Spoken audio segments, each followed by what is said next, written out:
moment, this session is being recorded, and once we're all done, you will be able to find it online, either on our YouTube channel or on the page that you registered, on the event page on our avmwisconsin.org website. So you'll notice as you come in, you are muted. However, you do totally have the option to unmute yourself.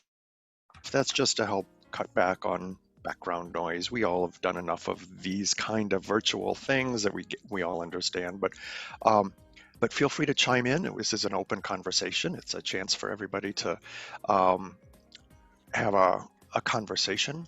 You can put your questions in the chat box at the bottom. We're monitoring that pretty regularly. If you would rather not speak, that's fine too. We got a few towards the end, a few things to say at the beginning with our guest, and then we will kind of open it for general discussion and afterwards. If you are having bandwidth problems, which I frequently do, feel free to turn off your video if you don't already. I find that helps kind of save the charge on it all. And if you're experiencing other audio issues, you can also call in. You have that information on the confirmation that you received. At this time, I want to turn it over to our board president to say a few words and help get things kick-started. Sharon, do you want to join us? Sure. Good morning, everyone. I'm only going to take a few minutes because I'm very excited about, first of all of you being here, so thank you for that, as well as our guests that will be speaking with all of us and communicating and sharing some great information with us. You know, this pandemic, as we all know, has impacted all of us as volunteer and engagement professionals. It has unfortunately, impacted us in negative ways, and it's also provided us with some opportunities. What we've seen is a lot of decrease in our traditional programming, and it's also provided us with a lot of opportunities to develop and provide new engagement options for volunteers that are interested in engaging with us. You know, the nonprofit times had some really sad numbers. They're showing that 9 out of 10 nonprofits have been negatively impacted by COVID-19. 1/3 of those organizations believe that they will be shut down within the next 12 months. But we're also seeing, some light there, and that 54% of those organizations are starting to provide, because they're forced to, new programs and services. But 7.5 of those organizations have now ceased to operate. You know, we can take a look at the trends and try and figure out what we can do within our own organizations, of course, we want to continue to recruit, retain and recognize, but the world of volunteering is looking very different for us, and the impact that we're able to make within a lot of our organizations is looking very different. And as a result of that, we're seeing these numbers, we're seeing these organizations that are shutting down, and we're seeing a decrease in engagement. We're also seeing some interesting new ways that people are engaging. So we're looking at more flexibility, of course, more people that are interested in family and colleague volunteerism. We need to continue to utilize skill-based volunteerism whenever we can. But in the meantime, for those organizations that are unfortunately needing to shut down, I'm glad that we do have people such as our guests today that can help us to kickstart and give us information that we might need in order to start looking, outside of this profession. The wonderful thing is that we all have an immense amount of skills that we have cultivated during the process of our roles. And I'm hoping that this is not coming over as a bleak welcome to you guys. This is just our reality. And we have to be strategic about the things that we're doing and how we're doing the work that we're doing. We have to take a look at the rules of engagement as we have known them, and look at those rules of engagement very differently. We have to look at different ways to collaborate, and we have to look at different ways in which the work that we're doing is truly impacting our community and the organizations that we're supporting. So I know that these things are top of mind for all of you guys as we're continuing to do the work that we're doing. I just want to say thank you on behalf of the board for continuing to, reach out to AVM as well, with any thoughts, with any questions, with any assistance that we can provide to you. And again, enjoy this morning and reach out with anything that you might need. Great, thank you. Thank you, Sharon. I just had to double check I was actually unmuted. I want to take a little moment here just to kind of get an idea of who's in the room. So we're going to do that old fun round robin, where I'd like to ask you to shout out with your name, where you work and what your role is. And just as a little icebreaker, if you could pick up any skill automatically, what would it be? So let's go ahead and Sharon, I'm going to put you on the spot and have you go first. Okay, Sharon Jordan. I am the Community Relations Director with Direct Supply and serve happily as the president of AVM Wisconsin. If I could pick a skill instantly, what would it be? Wow. I'm thinking, even though I feel that I have pretty good communication skills, I don't know what you would even consider it, but I would probably want better communication skills. And the reason being is we are in an area right now where we need to communicate with everything from Generation X's and Y's and Z's to funders and how are people thinking? What is it that they need? How can I be more intuitive? So maybe more intuitive with my communications. That's great. That's great. I'm going to jump in because I realized I didn't really introduce myself. I'm Bryce Lord. By day, I'm the Associate Director of the Helen Bader Institute for Nonprofit Management at UW-Milwaukee. I am also on the board of AVM and the PR and Marketing Co-Chair. And if I could pick up any skill instantly, I would want to know every language on the planet, just so I could talk to everybody, because you give me a format and I'm off and running. So that would be me.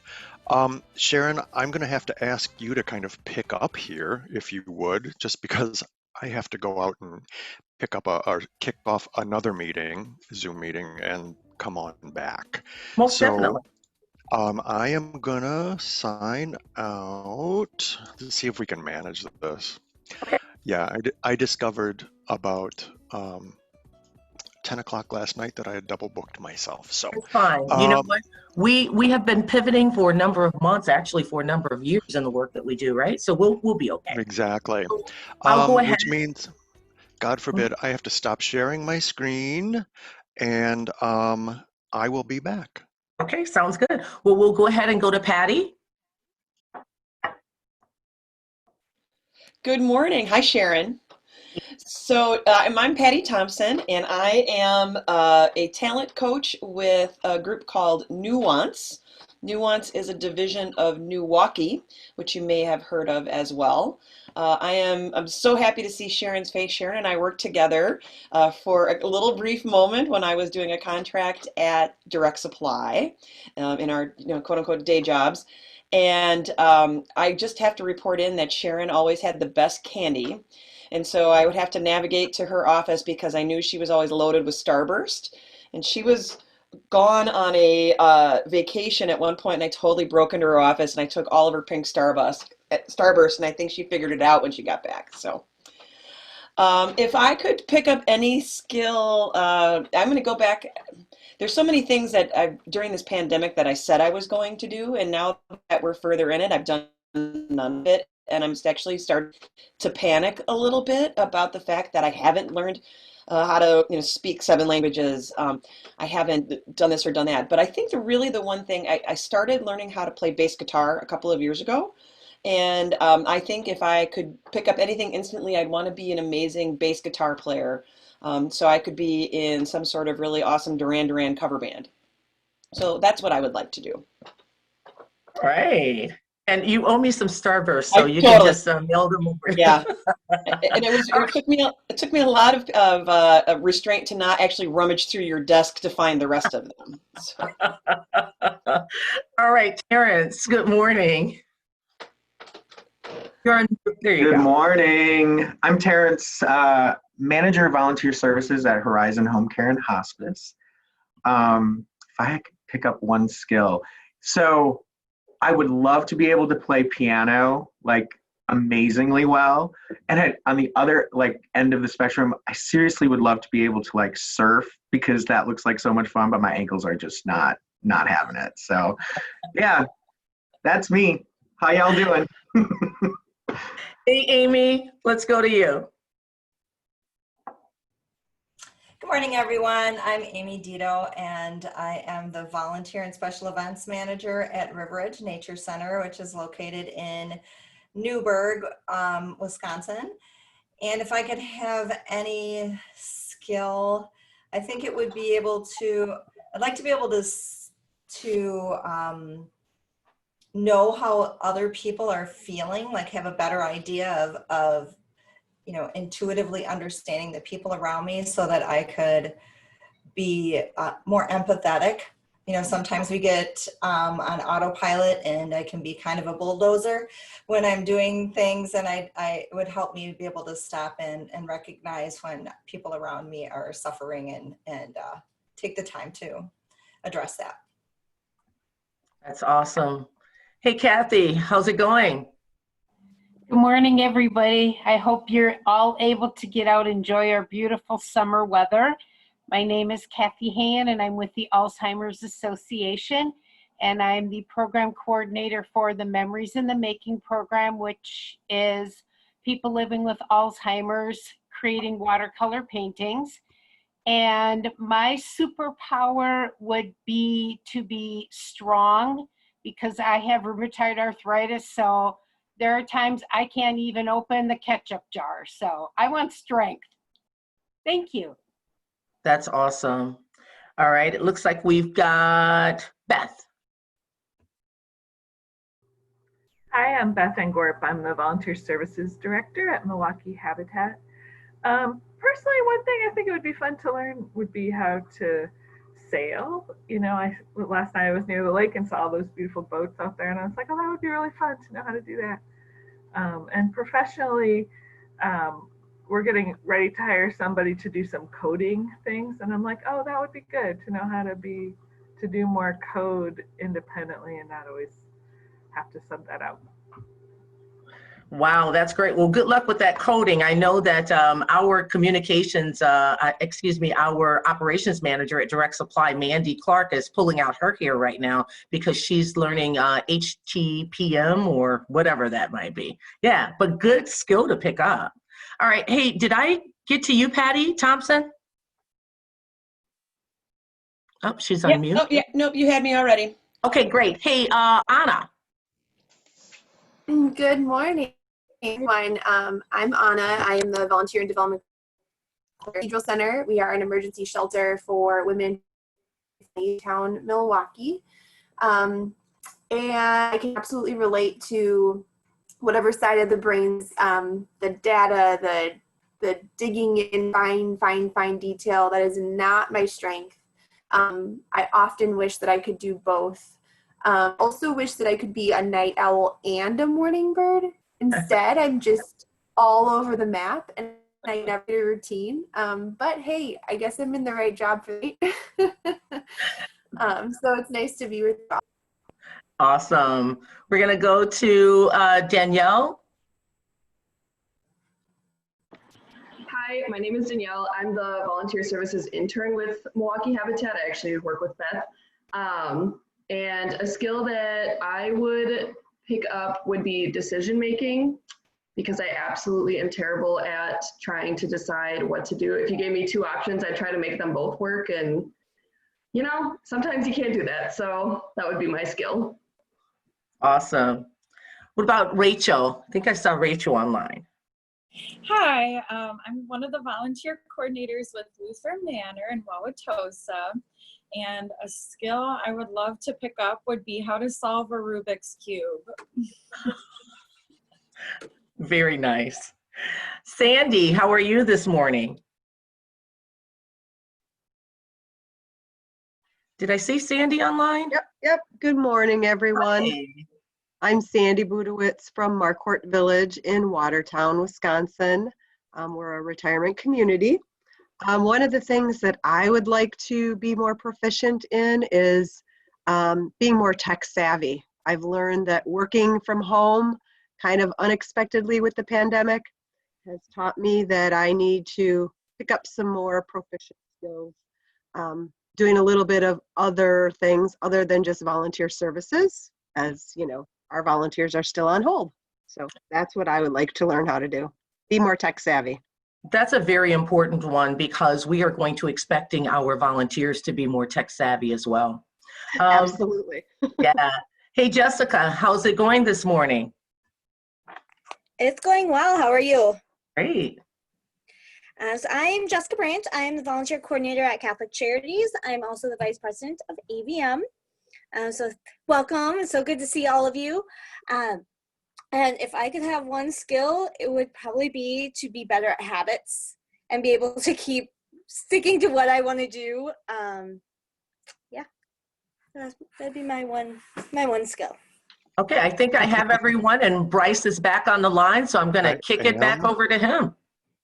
Phew, that was fast. I ran all the way down the hall and ran all the way back. No, I didn't. Good. So I wanted to take a moment to just kind of to introduce our guest with us here today, Patty Pritchard Thompson. I've known Patty for a very long time, back in my arts days, and Patty is also an artist by choice, not profession, right? Or kind of how that works. But she is also a talent coach with Nuance, and I wanted to bring her in here to tell us a little about how to think about our careers and how we might focus. I don't know. Well, I'll kind of leave that to her to tell us what that means, and how we might actually think about it in terms of what we're all going through right now, what we can learn and take away from it as well, and then move forward.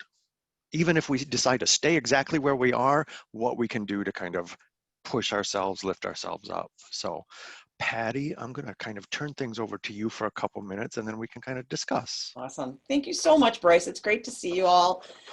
Sharon, again, so good to see you too. And I see a lot of familiar names and faces, and perhaps we've had a chance to cross each other's paths in the past. And I hope that we can continue to work on connecting together. I really loved the opening conversation of what new skill would you want to learn right away. The good news is that all the stuff that we talked about, we can all do that.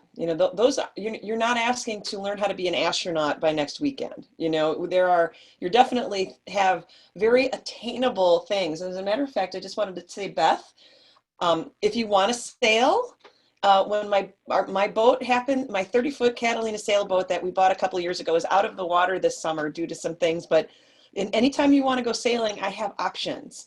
Learning how to sail it looks very intimidating when you think about it.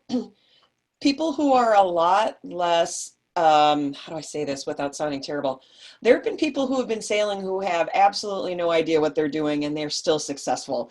So if you want to sail, get out and sail.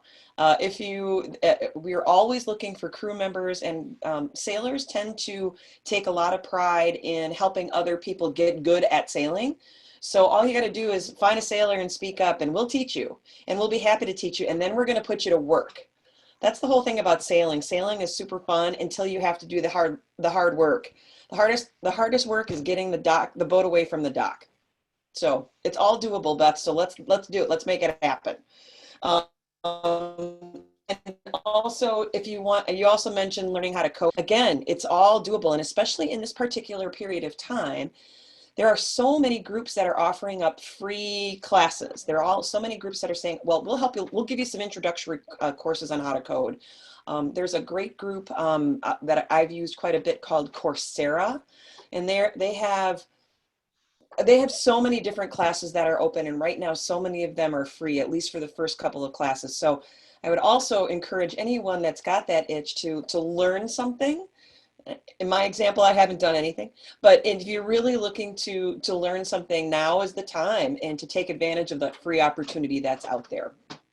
The other part of my world, just to maybe try to get a little street cred here, is that I also work in volunteer areas. So my work outside of work is I am one of the members of the Bayview Neighborhood Association, and I help to produce a concert series over at Humboldt called On the Hill. So Kathy, thanks for the shout out there. That was great.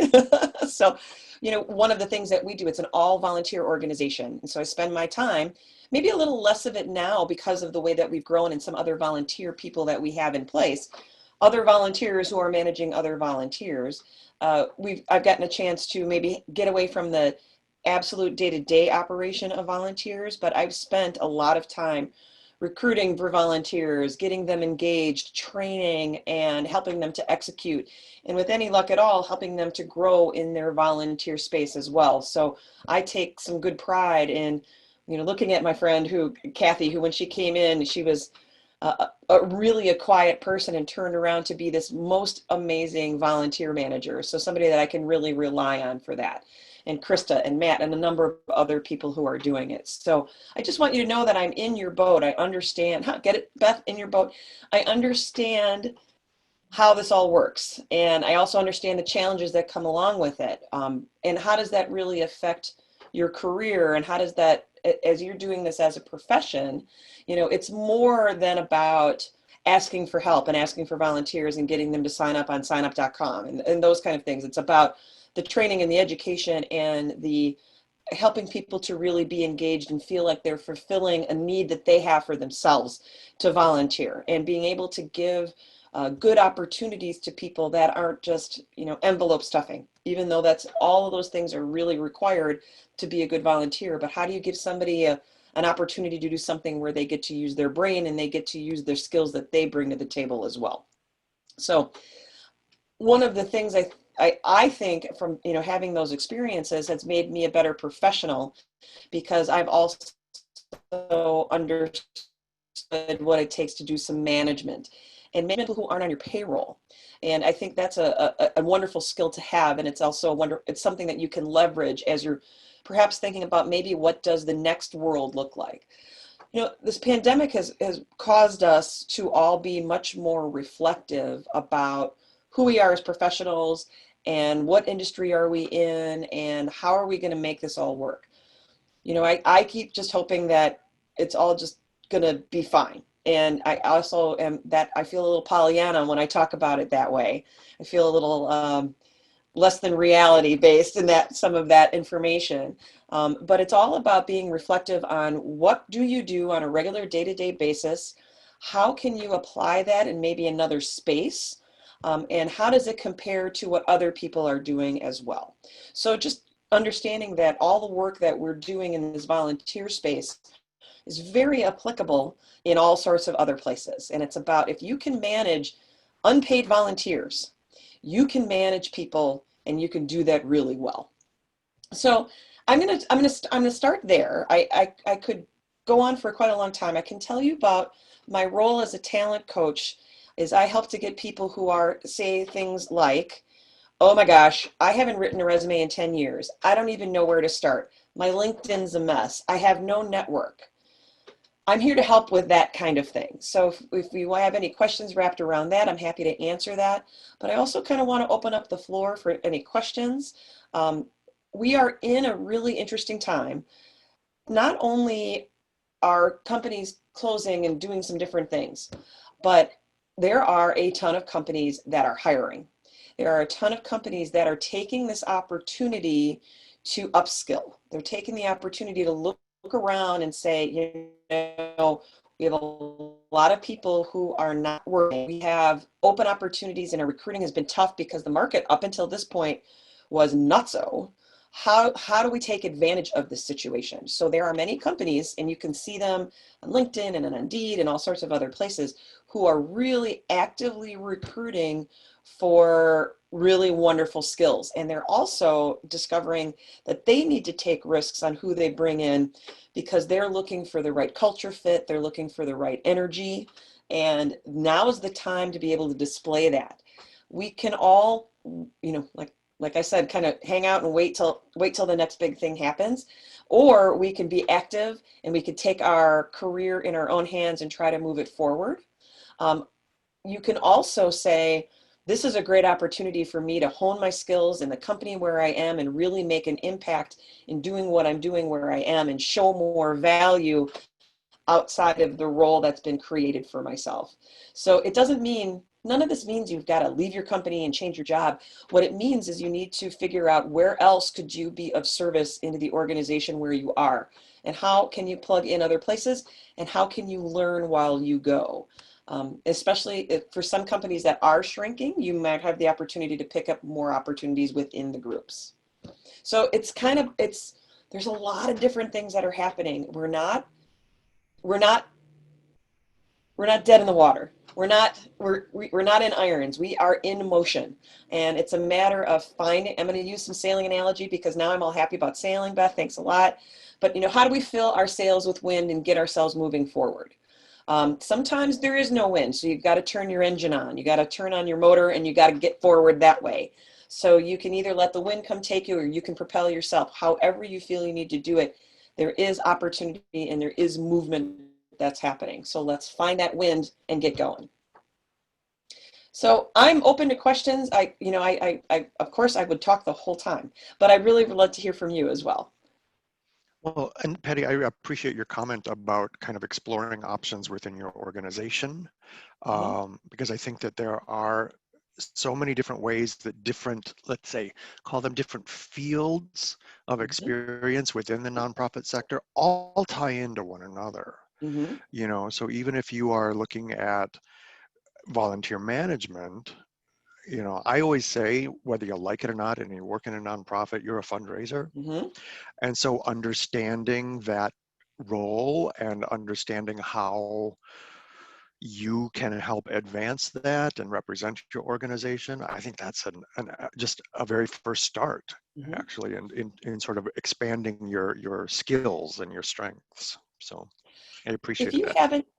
If you haven't had the conversation with your manager already about where else can you help, what else can you plug into, that should be something that you add to your vernacular when you're chatting with them on any kind of regular meeting. So if maybe before you haven't necessarily gone to the table and said, I want more, now might be the time to do that. So to really put that out there and say, let's make this happen. I would say too, be careful what you wish for.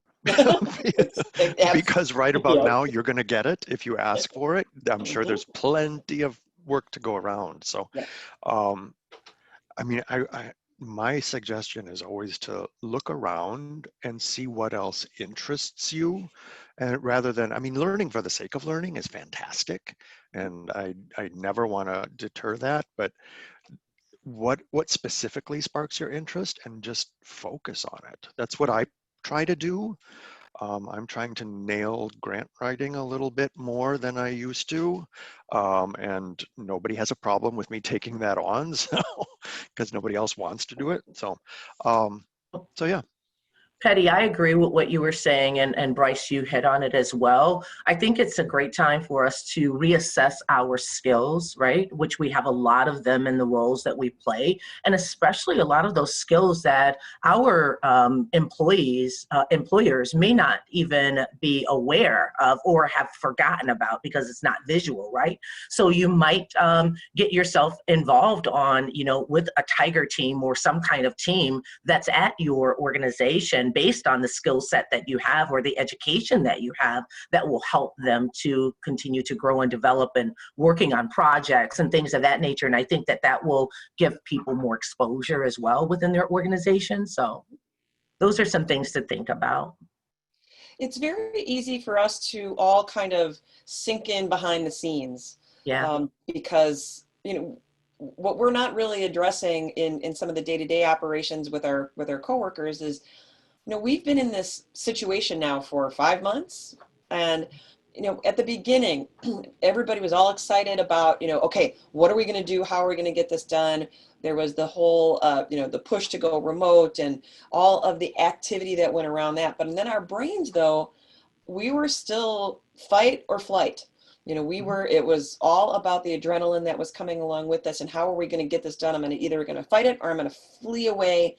But then there's this whole other concept of freeze, where your brain just completely is paralyzed and can't make, you talk about not being able to make a decision because we don't have enough information, because we don't know what's going to happen. None of us have ever had experience living through a global pandemic before.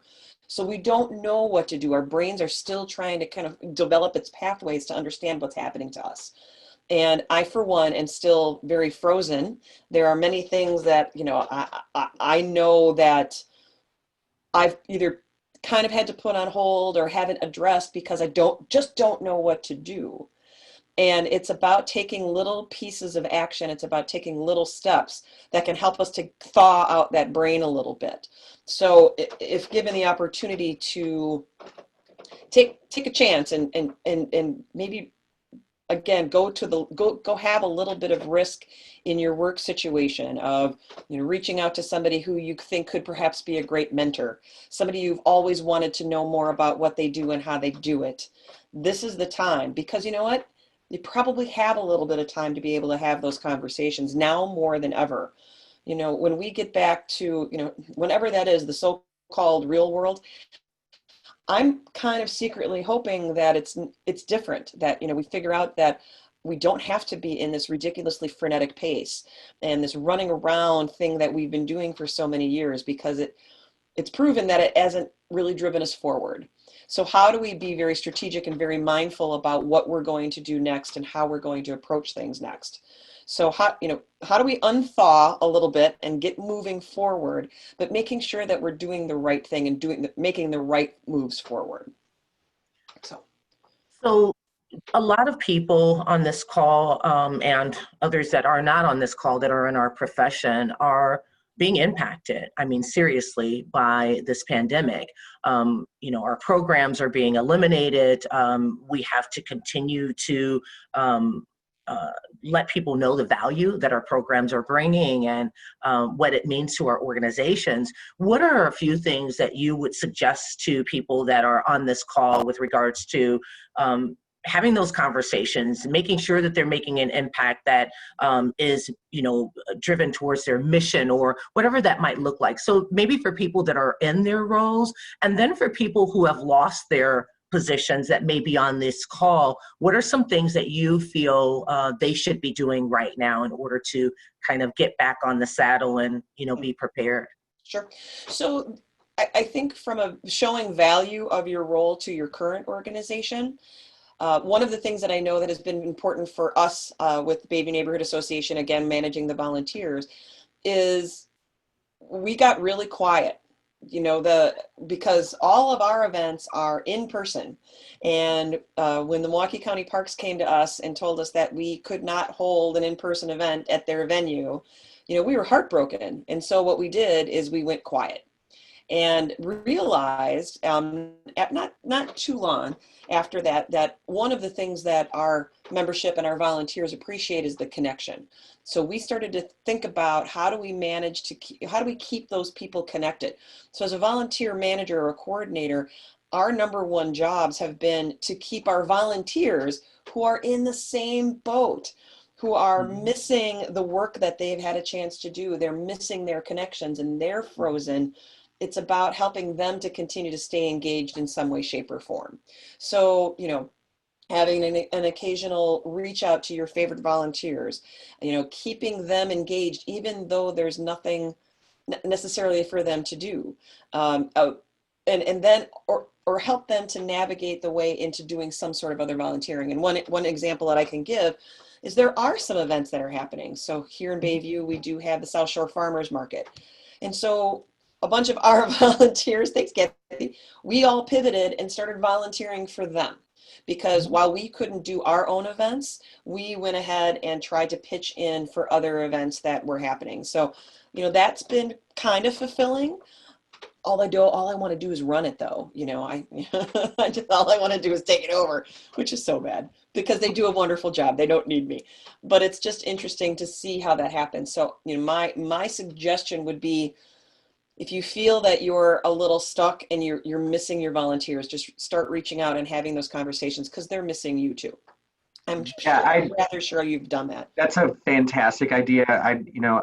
Again, manage volunteer services at Horizon Home Care and Hospice, and most of our volunteer programs are still closed. I do have some volunteer services in our inpatient units. We have 2 inpatient units. And so, other than that, I have been reaching out just on a one-on-one basis, checking in with, we have like a roster of 200 volunteers.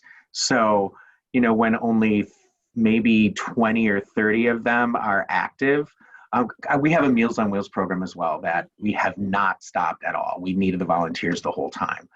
But I've been checking in with everyone on a one-on-one basis and really just sort of, hey, how are you? How are you and the family getting through this? Depending on when we open up other volunteer services, I'm doing a little poll and I'm curious when you would be personally ready to come back. Perfect. And if that isn't until there's a vaccine or whatever it is, and just taking notes on those conversations and then maybe checking back in a month or two with, it's just, it is disheartening. It's heartbreaking, actually, is what it is. I miss my volunteers desperately. I have a very small staff, a volunteer coordinator who has been completely furloughed since the beginning of April, and a volunteer specialist that I only have 20 hours a week. And, I have the opposite problem. I don't need to be going to my company asking them what I can do. I am seriously watching things fall between the cracks, and it's just breaking my heart because I can't do everything on my own, but I also, it's all I've got. So, yeah. So Terrence, do you have the option of engaging a volunteer to help you with anything? I just started bringing back my clerical volunteers this week, really. So yes, there's an opportunity, although I do not have a dedicated volunteer right now for the volunteer department. I have a couple clerical volunteers, one in HR, that is just starting, and one that's helping with our supply room to put folders together for hospice patients. So it is a good idea, but I just don't have that person right now. And I could source for it. Yeah. So, yeah. Well, and just the fact that, for all the feelings that we have, our volunteers are feeling the same thing. And to be able to provide them some opportunity to connect and some opportunity to engage will make their head tingle, and it'll really, hopefully you'll be able to provide that service for them. I realize that's not possible everywhere. We're all in a lot of, everybody needs to stay away, don't come near me. And especially for you people who are working in home health care or in hospice, that is just not possible. We understand that. But is there a way to engage other places? I have a good friend who works for another senior living center, and she reached out to me to help organize a letter writing campaign. So people would be getting mail and people would be getting some contact from the outside. So, that, and again, man, did I need to do that? So, because I got to organize something, I was very excited. So, before I mute myself, I just want to say thank you, Patty, very much. It's been really nice listening to you, and you've got some great things to say. So appreciate it. I appreciate that, and thank you so much. And one of the things when Bryce asked me to join, I'm here as a resource. I am here also as a consultant. So at some point, you will, in this next 15 minutes, you will get a small sales pitch. Tiny one. But I am here as a resource, and I would love it if we could, connect on LinkedIn, or, if you're on Facebook, I'm a Facebook gal as well. Happy to connect with you there. And one of the ways that perhaps going forward, I can also help out with everybody is I do have access to volunteers, and I have access to people who are looking to serve. So when you are ready and need to ask for help, I hope that you'll reach out to me so I can be of service to you in some way as well. That's talking fantastic. about, Thank you, Patty. oh, you're welcome. To kind of address the second part of the question, Bryce, was Well, okay, now let's talk about the hard stuff. Let's talk about, like Terrence mentioned that he had to furlough a couple of people, and whether they get to come back or not, we don't know. How do you, because you probably, I know the elephant in the room is, when's it going to happen to me? What, could it happen to me? Will it happen to me?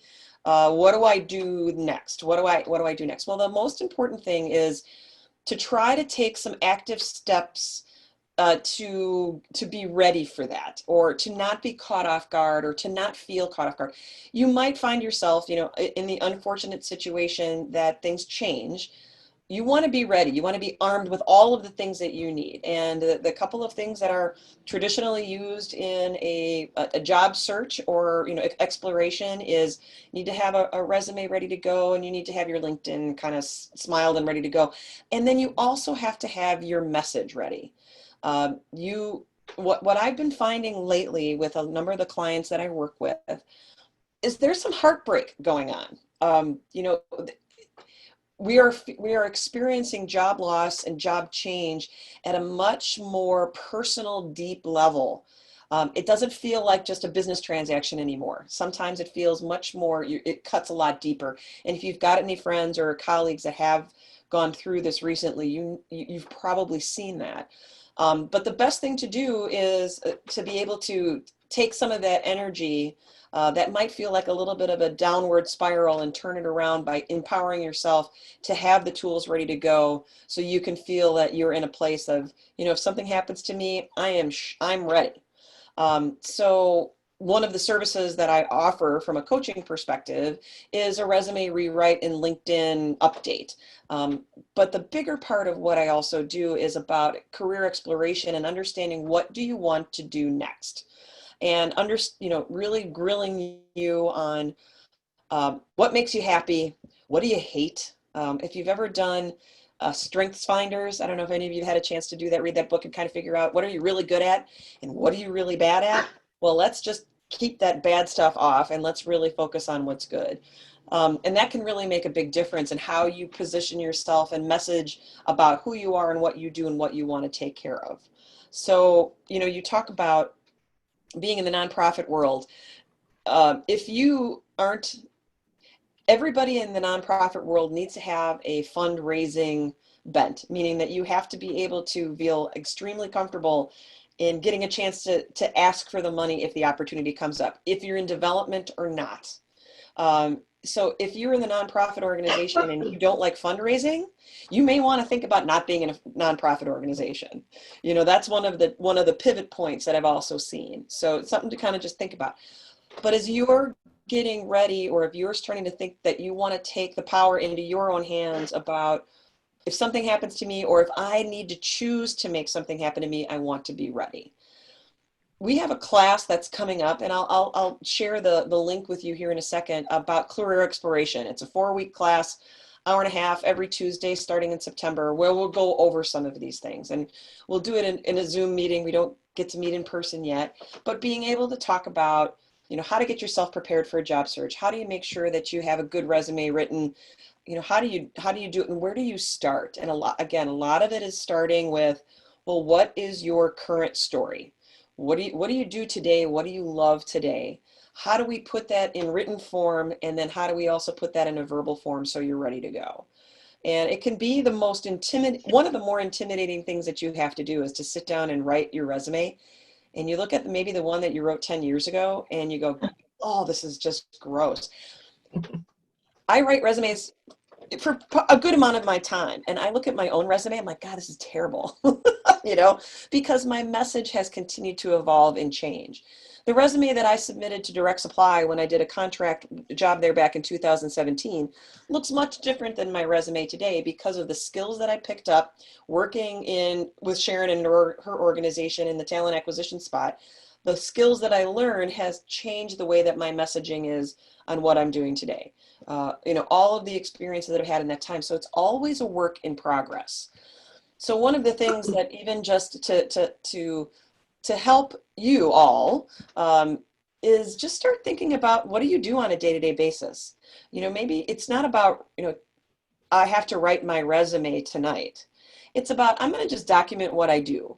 I'm going to document what I like. I'm going to document what I hate. And I'm going to figure out how I want to put that message together. And eventually that spools into a resume and a deliverable. But one of the exercises that I do with my clients is I have them just write it out in long form. Send me an email if you want, put it in a Word document, but just tell me all the things that you do. Tell me about all the transactional work you do. Tell me about all the strategic work that you do.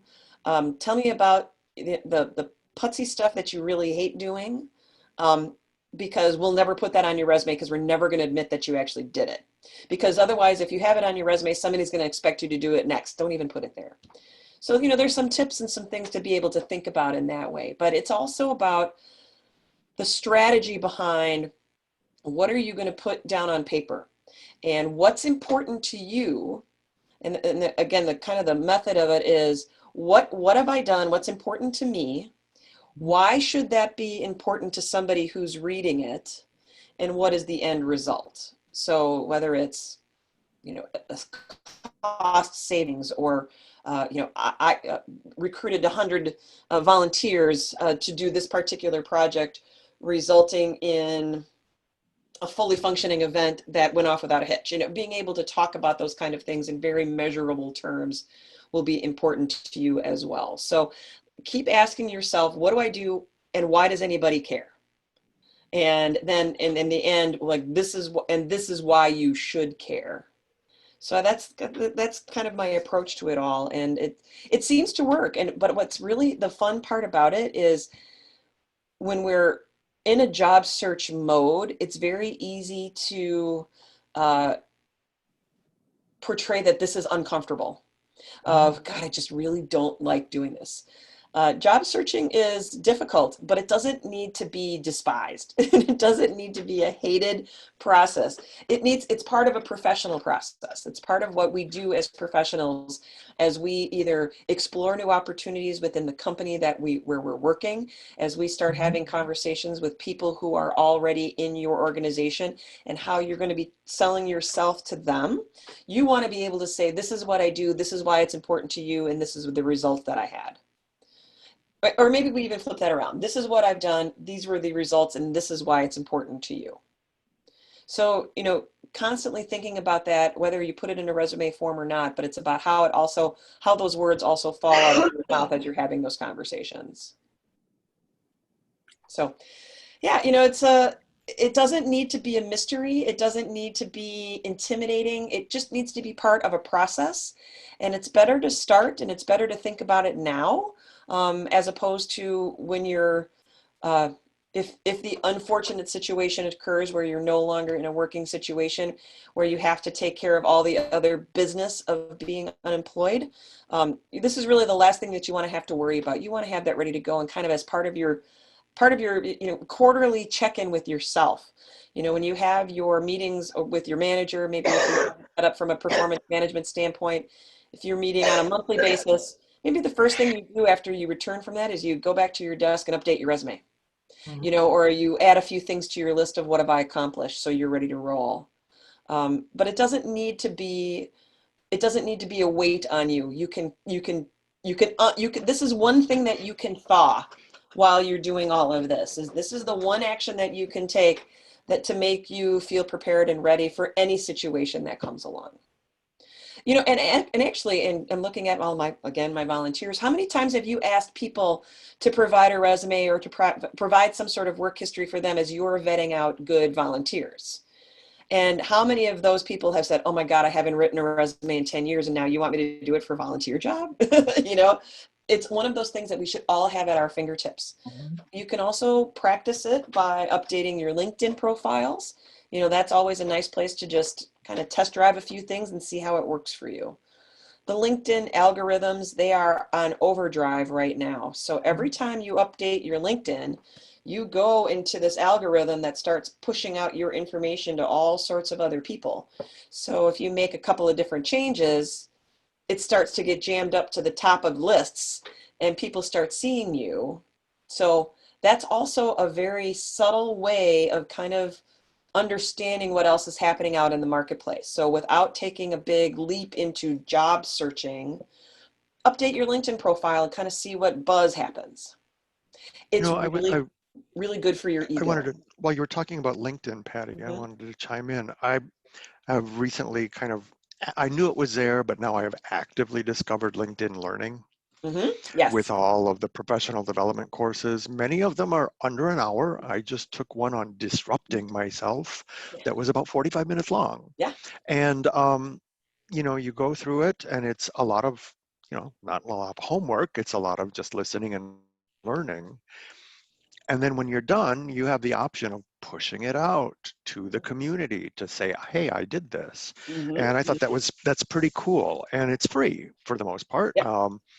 And I think that's, you know, as we talk about learning new skills and kind of lifting ourselves up, that's a pretty amazing little resource. And I plan on doing a lot more of it. If you follow me on LinkedIn, you're going to see a lot of that in the next couple months. So. And they're also conversation starters. So, you know, somebody might reach out to you and say, hey, I see you took that class. How was it? And now you're having a conversation, and again, kind of unthawing a little bit, or thawing. No. Not freezing would be free. Yeah, unthawing would be freezing. So, it's another good way to help thaw things out. Yeah. And just a plug, AVM does now have a LinkedIn page. If you are not a member, or if you are a member, I encourage you to follow us on LinkedIn, because it's just another outlet for us to connect. So that's my PR marketing co-chair. I'm done for the day. So nicely done.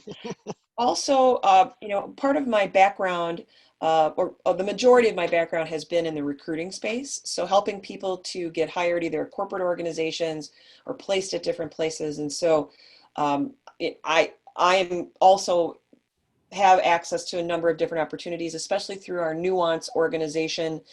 We do have many open opportunities, and they may or may not be in your field, but fortunately have connections to other places. So if I can be any kind of resource for you there too, you know, again, more than happy to connect on LinkedIn and try to figure out how we can be friends out there and how we can help each other out.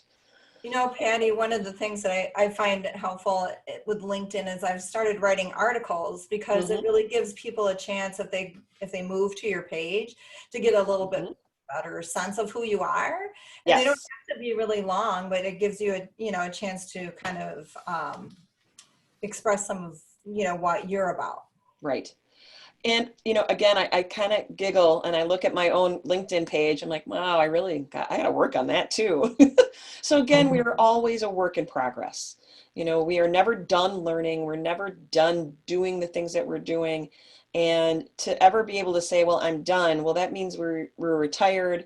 And even when we're going to be retired with, you know, with any luck at all, we're still all going to be volunteering and doing all this crazy stuff together. So it's, again, we can always consider ourselves to be in work in progress, and your message is never really finished. So we are almost at time. Are any other last thoughts or questions from our group? Hey, Patty, I have a question. This is Beth. Hi, Beth. I think the hardest part sometimes is that kind of visioning, like, oh, what would, you know, my next vision of a career look like? Do you have any books or resources or websites that you particularly have found helpful for kind of? You know what, Beth, that is a really fantastic question. And I will tell you that I need to put my list together, because I've got some things in my head that I use, and I'm looking down here at my pile of books that I still haven't read all the way through. But one of my favorite books, in all honesty, and this kind of made a change in my life, it's a book called Late Bloomers.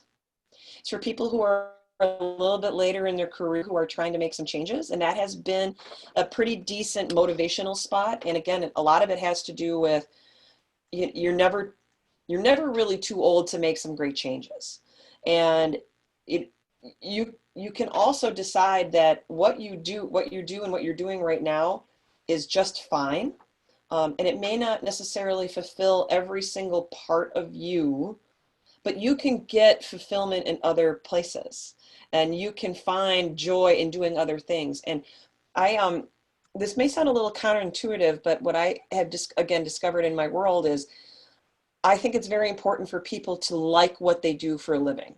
You need to really like it. You need to be able to be happy with what you're doing. You need to have some pride in what's going on. I am not a big proponent of loving your job and letting it being your own identity. I think love is something that you give to people, you don't give to work. You can give a lot of like, you can give a lot of energy, but your love needs to go to somebody else. So, and that's just kind of how I'm trying to change the dialogue on do you like your job? Are you fulfilled? Are you happy? But if you love it, I might question it a little bit because you might be up for heartbreak. So, and I think that's just one thing to think about of who do you want to give your love to? Maybe, and again, because you've all volunteered or you've worked with volunteers, that's where some of that love can come in, where people love what they do from their volunteer role and they get such great fulfillment from that. And that's the service that you're providing for them. And that's pretty incredible. But it doesn't necessarily mean that you have to be in love with your job, but you got to like it. You got, if you're going to spend time there, you might as well enjoy what you're doing, but save your love for other people. Thank you for all of that. I want to point out, if you haven't noticed, Patty has put in the chat box a link to both her LinkedIn profile as well as the event she was talking about, career tools and exploration. So feel free to check those out. Did you want to say something else, Patty? I was just going to say, if you know of anybody else that might be interested in that class, feel free to share that as well. That's fantastic. I think we're at time, and I want to be recognize that. But I would encourage you all to reach out and connect with Patty and with each other, as meant to be a network. Yes. And I encourage you to use it. We're all here to help support one another. So in times of good and in times of challenge. So I'm also, because I was asked earlier again, I'm putting my Spotify jazz playlist in the chat box as well, because somebody asked again. Feel free, it's a public list. So it's actually like 135 hours of smooth jazz if you can stand it. So one other thing, October 1st. Oh yes, why October 1st, I'm gonna actually quick share this because I think it's really fun. October 1st is our annual conference, Superheroes Unmask Your Potential. Registration is now open. Early bird registration is available. I encourage you to take advantage of that. We have a number of great speakers and panels. It's completely virtual. And contrary to some of the past conferences, there are options and tracks for you to follow. It's pretty fascinating what we were able to come up with. So I encourage you all to join us, take advantage of early bird, and we'll look for you on October 1st. Anything else that we're missing here? I don't think so. So with that, I want to thank you for joining us. And this is our last Coffee and Connection for the calendar year 2020. Yeah. But that doesn't mean you should be a stranger. Like I say, reach out, connect. I know I'm always personally looking for a reason not to work. So if anybody just wants to coffee and chat with me, I'm cool with that. So with that, I'm going to let y'all go and enjoy the rest of the day. Thank you all. Bye, thanks. Thanks, Patty. Good to see you. Good to see you too.